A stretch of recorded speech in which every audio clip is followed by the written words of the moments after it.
traditional Japanese garden is the single worst place on earth to be a mosquito, and that should make no sense. This is a country of wet, heavy summers, rice paddies in every valley, standing ponds in every temple courtyard, stone basins that hold water year-round. On paper, it is mosquito heaven, the kind of place that should breed them by the billion. Yet there sits the garden, koi drifting under a red maple, a stone lantern green with moss, water everywhere, perfectly still, and almost nobody gets bitten. Now, you'd assume they spray it, some quiet morning treatment before the visitors arrive. They can't. A Japanese garden is built around living things you are not allowed to kill. The koi in the pond, the dragonflies over the water, the bees working the cherry blossoms. Spray the kind of chemical that wipes out mosquitoes and you wipe out the entire garden with it. The thing that makes it beautiful is the same thing that makes spraying impossible. So what are they actually doing? 5 layers, each one stranger, older, and cheaper than the last. One is a fish that has been on guard duty since before the samurai. One is a flower that became the green spiral coil sitting in every hardware store on the planet. And one of these layers is the reason an entire nation put a bug on its war helmets and named itself after it. I will get to that one. It is the layer that should give you chills. First, understand the enemy, because we tend to forget what a mosquito actually is. It is not a nuisance. It is the deadliest animal on Earth by a margin nothing else comes close to. Every year, mosquitoes kill somewhere around 700,000 people. More than snakes, more than sharks, more than every other animal combined, including us. Japan knew this intimately. For centuries, it lived with malaria in the wetlands and brain disease the mosquitoes carried out of the rice fields every single summer. So this was never about comfort. A country that wet had 2 choices. Learn to control the mosquito or bury people. They chose control. And they did it without a chemistry lab because they figured most of it out 1,000 years before chemistry even existed. Layer 1, the water itself. Walk into a Japanese garden and listen. There is always the sound of water moving. A bamboo pipe slowly fills, tips and clacks against a stone, then swings back up again. That device is the shishiodoshi, and people think it is decoration. It is not. It is a pump with no motor. Every time it tips, it moves water. The stone basin by the path looks still, but a thin bamboo spout keeps it constantly flowing in and overflowing out. Streams wind, waterfalls drop. Nothing is allowed to sit. Here is why that matters. A mosquito cannot lay eggs in moving water. She needs still water for days. Her larvae hang just under the surface, breathing through a tiny tube like a snorkel. Break that surface and they cannot breathe. They drown. So a female mosquito tests water, feels movement, and leaves. The sound people relax to in those gardens is actually a defense system running in silence, but moving water only protects what you can keep moving. A mosquito does not need a pond. She needs a teaspoon, a leaf, a forgotten bucket. Layer 1 cannot reach everything, so the garden needs something that hunts what movement misses. Layer 2, the fish. Everyone notices the koi, slow and bright under the surface, but the real worker is the medica, the Japanese rice fish, on a tiny silver body barely 1.5 inches long, living in rice paddies and garden ponds for over 2,000 years. It feeds exactly where mosquito larvae hang, right at the surface. One medica patrols all day, picking larvae one after another, and then does something no chemical can do. It reproduces. Every spring it breeds, restocking the patrol for free. For most of Japanese history, healthy rice paddies and healthy ponds meant the same thing. Medica eating mosquitoes before they could ever fly. When pesticides arrived, medica vanished, and as they disappeared, mosquitoes returned. A living defense was replaced with a chemical one paid for every year. That is layer 2 of 5. Fish guard the water, but they do nothing about mosquitoes already flying in from somewhere else. Something has to meet them in the air. Layer 3, the dragonflies. Stand by the pond in summer and you see them hovering, darting, vanishing. What looks like decoration is a 300-million-year-old killing machine perfected for one job: catching insects in flight.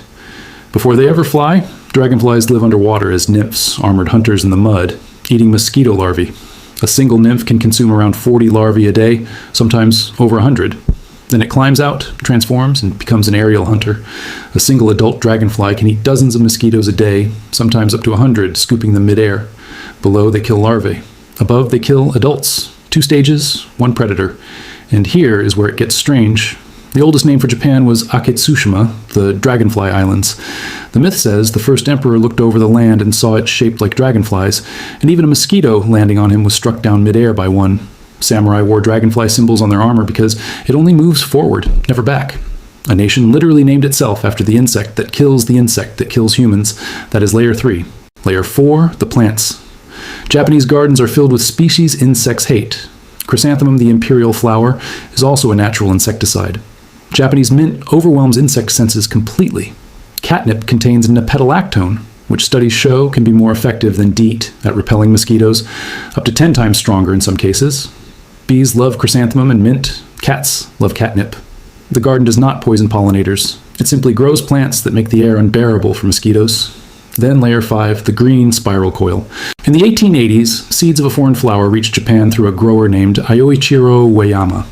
It looked like a simple daisy, but when dried and crushed, it killed insects. He made incense sticks from it, but they burned too fast, about 40 minutes. His wife, Yuki, changed everything.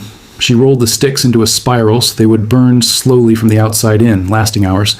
That became the mosquito coil, the green spiral still used today over a century later.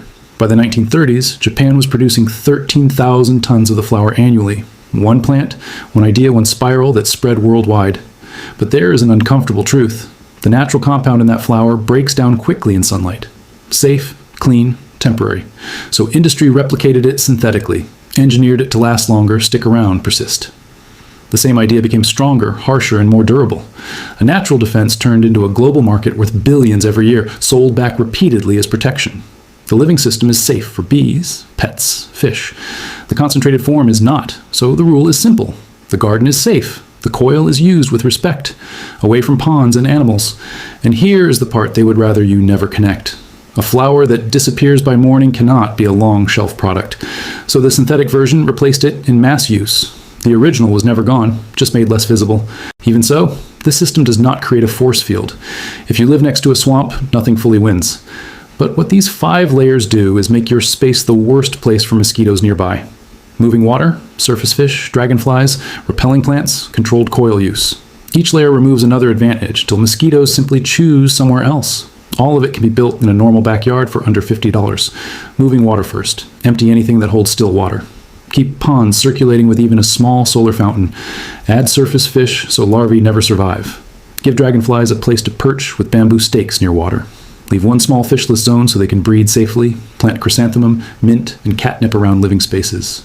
Use coils only in open evening areas, away from water and pets. Water, fish, dragonflies, plants, and coil. That is the system. Now compare that to buying spray after spray, season after season, paying forever for something weaker than what nature already builds for free. One path makes you a customer. The other makes your space self-regulating. Look at that garden again. Koi under maple leaves, bamboo clicking, dragonflies hovering above water. It stops being a picture and becomes a machine built over centuries, running on gravity, biology, and balance. A country that learned how to work with nature instead of against it long before chemicals existed. And somewhere along the way, most of that knowledge faded from everyday life, replaced by products that need to be bought again and again. The garden was never trying to repel mosquitoes. It was trying to create a complete, balanced piece of the world. The absence of bites was just what happens when everything else is working correctly. If this kind of hidden system, the simple things that worked long before anything was sold, is something worth finding more of, then subscribe. Every person who finds this channel is one less guaranteed customer for them. That is the whole point. Now the garden keeps mosquitoes out of your yard, but there's a harder problem nobody talks about. The insect's already trying to enter your house. There's one kind of building that almost no insect can enter at all, not through windows, not through vents, not even through the doorway. And the secret in that doorway was once a military trade secret in ancient Persia, guarded for centuries, and it costs about $1. That is the next vault.